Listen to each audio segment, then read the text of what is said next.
I think we need to do, like, it's not bad. It's not a bad fit shoe. It's not a bad shoe. It's just like, it doesn't make your feet look as good as they can, you know what I'm saying? Okay, so slay. Turn out for me. Okay, if we're looking for a shoe that's gonna last you longer, that's definitely this one. And the Oh, work. How did these feel? They feel like very Hard. On Grok's X account says it is urgently fixing what it calls lapses and safeguards. This latest controversy comes as more Americans are expressing a general distrust and even hatred of AI. So let's talk to technology journalist and host of the Rip Current podcast, Jacob, joining us now. Somebody give me Jacob's last name in my ear. I appreciate it. It's just Jacob in the teleprompter. Jacob Ward, thank you so much. Your family line would want me to say your full name. I appreciate that. Hi, Reed. Segment. So this Grok case, it is pretty horrifying. It looks like even Musk's platform says there's a need for a fix. How does something like this happen? Well, Happy New Year, Reed. You know, it is really probably not even clear to the makers of the platform itself. This is the nature of generative AI, is that it vacuums up, a planet's worth of data and then regurgitates it as a product. The people who make this stuff don't even really understand why it does what it does. And that's part of why the New York Times is posing the question this morning, why do Americans hate AI? That is really the fundamental question that's sort of facing that the industry at the moment, is this incredible American animosity that has been building toward this stuff. And I think it's fundamentally because of the ways in which these companies don't really understand how their product does what it does. And if it does go on to do what they have promised, which is, for instance, make a tremendously transformative effect on the economy, that's going to wipe out people's jobs. That's going to wind up meaning that who gets a job, who gets a loan, who gets bail is all going to get determined by this technology. All that seems to be just scaring the heck out of Americans going into the new year. And this Grok episode is just the icing on the cake here. Well, let's talk about one of your favorite subjects, not so favorite subjects, Elon Musk. Because you were saying at the very beginning of the Trump administration, according to Susie Wiles. She said she's not really sure now. But at the beginning of the administration, when he was jumping into Doge, you said this isn't going to last, and of course you were right. Yeah. Listen to what he said about his experience last month. Would you do Doge again, knowing what you know now? I mean, the thing is, like, I think instead of doing Doge, I would have basically built, worked on my companies essentially. So, and the cars, they wouldn't have been burning the cars. What does that tell you? Well, that's a no, I guess. They're burning the cars is hardly the problem Tesla has, although the stock is at an all-time high, I think, this week. But it's a meme stock at this point. But, the car business has fallen off for people don't like Elon Musk. And also, he doesn't like to say it, but he hasn't done much innovation. The only thing he's done is the Cybertruck, which is repellent to consumers.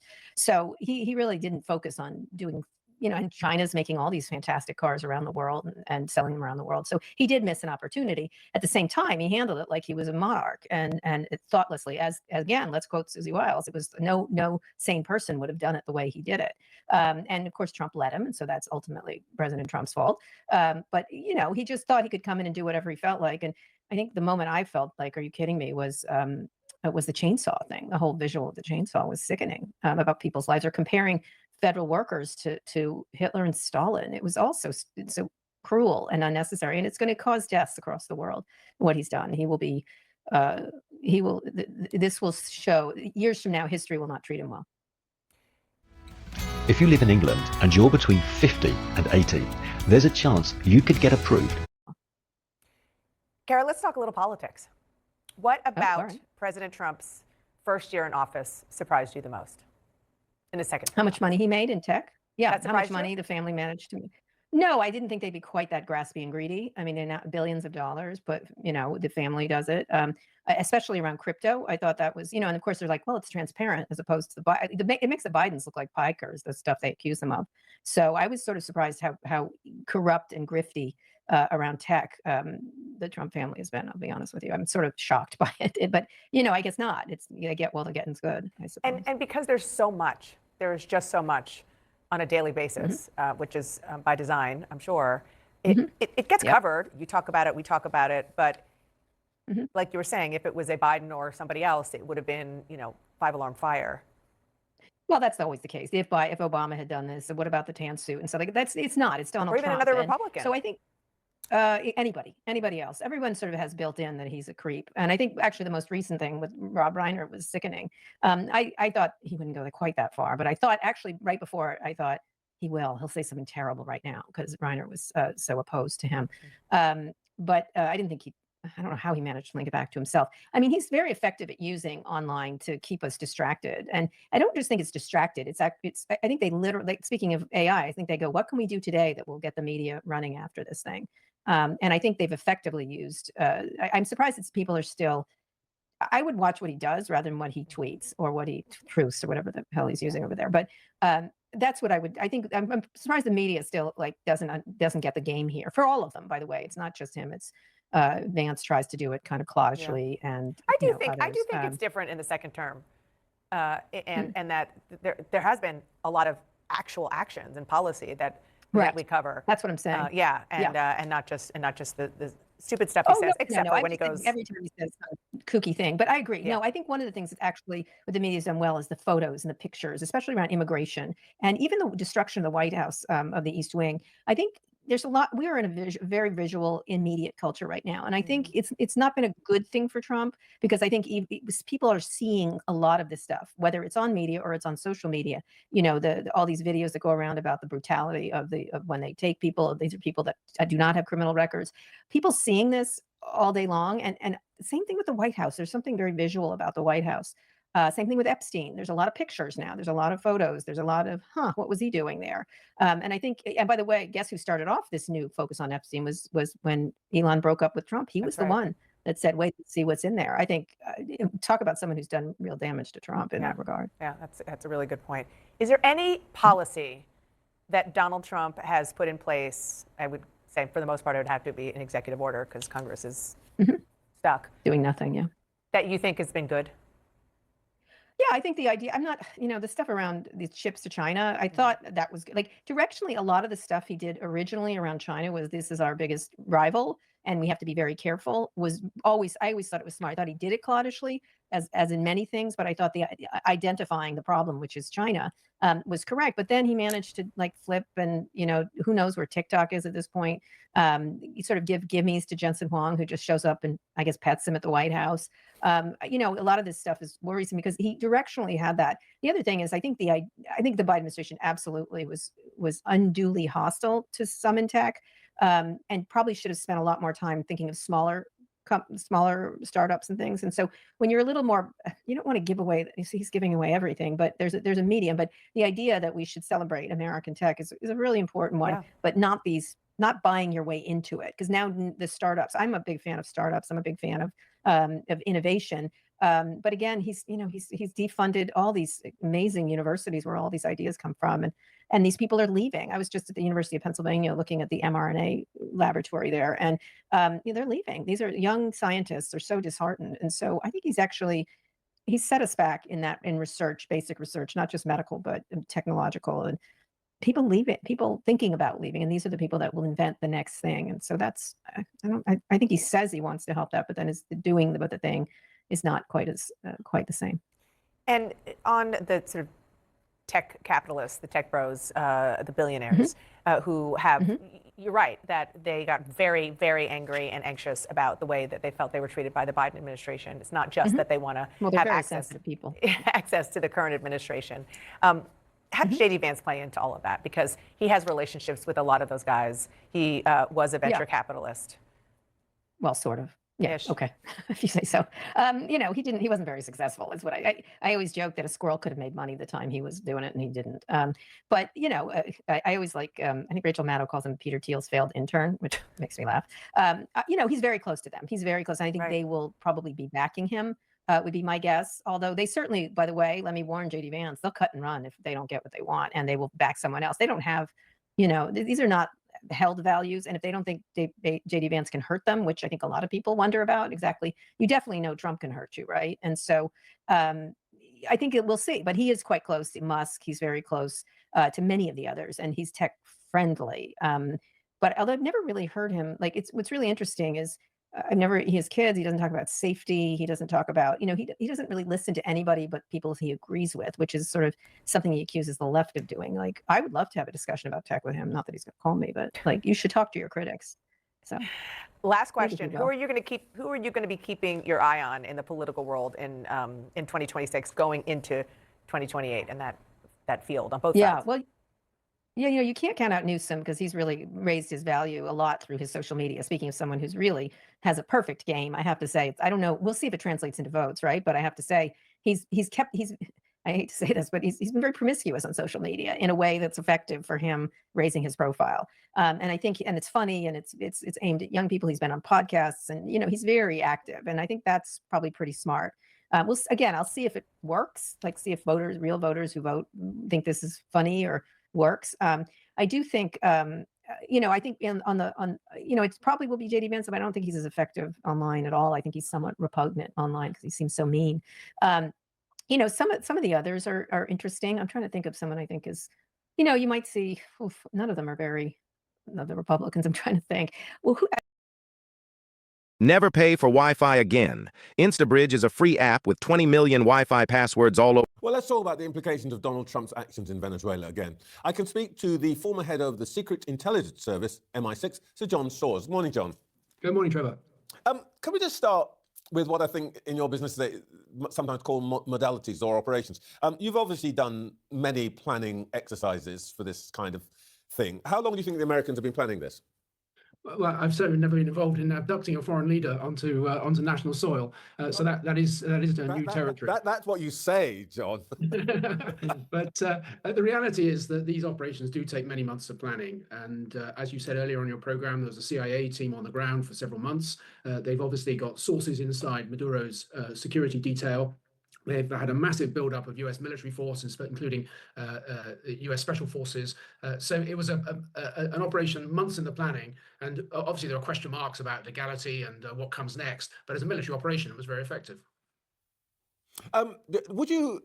I know you haven't been involved in this. Let's agree that. But do you think if you had been doing something like this, you would have been advised that this was of dubious legality or indeed illegal? Well, in the UK, this would not have passed muster, and nor in countries of Europe, because the legal base that I think the Trump administration are relying upon is one of law enforcement rather than defense.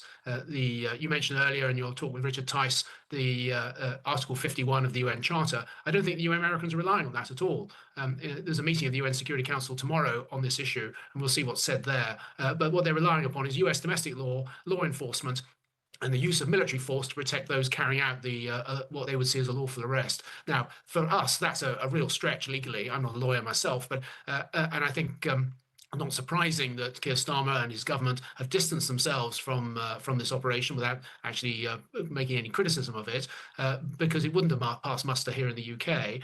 But Americans are a law unto themselves, and in some ways, this was an assertion of American power, raw American power, and a message to others, especially in the Western Hemisphere, who might want to stand up against American power.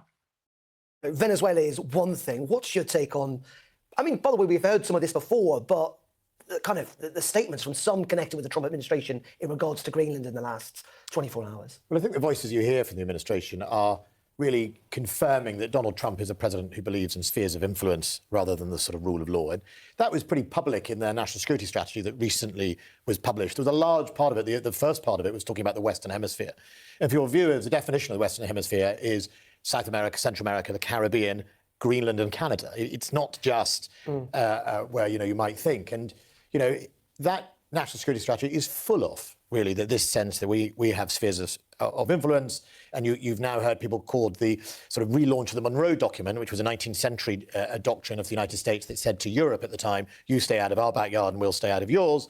And people are now nicknaming it the Don Roe Doctrine. So I think... Compliance, audits, paperwork. 3 words every service business dreads. From filling out... First he struck Iran, then he toppled the leader of Venezuela. Now he wants Greenland?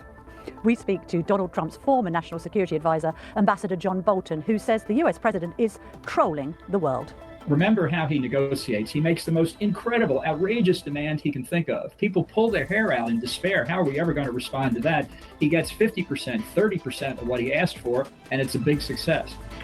Honestly, if the United States under Trump invaded Greenland, it would be the end of the NATO alliance. It would be a catastrophe for the Western world. Ambassador. Spain, from which she was sanctioned. She landed in Spain with 110 gold bars. She was trying to As you do. as you do, to a Spanish businessman. I mean, she's a very, very questionable character, but it is said she's pragmatic, and she was lined up for this, it seems, before the removal of Maduro. And so I think a lot of people betrayed Maduro before this. I think people in his bodyguard betrayed him. I think people in the political setup betrayed him as well. So there we are. We've got Delcy Rodriguez as the Madurista, who is going to continue with the same regime. And the problem with that is that the same regime will have all the problems associated with it the Americans were complaining about. So the way in which the army and the paramilitary forces are loyal is by dealing with the drug barons in the transit of drugs, not the production of drugs, but the transit of Colombian drugs across Venezuela to the East Coast for transshipment to Europe and West Africa. That was what was going on before. That's what the Americans complained about. Her power as the new president is totally dependent on maintaining that system, maintaining the Cartel del Sol, as the Americans call it. And it was never a cartel. The Cartel del Sol, it wasn't an organization. It isn't an organization. It's just an arrangement whereby the government in Caracas allows the army to work with the drug traffickers and make themselves very, very rich, transiting Colombian drugs to the coast. That's what they do. They smuggle people, and they smuggle gold, and they smuggle cocaine.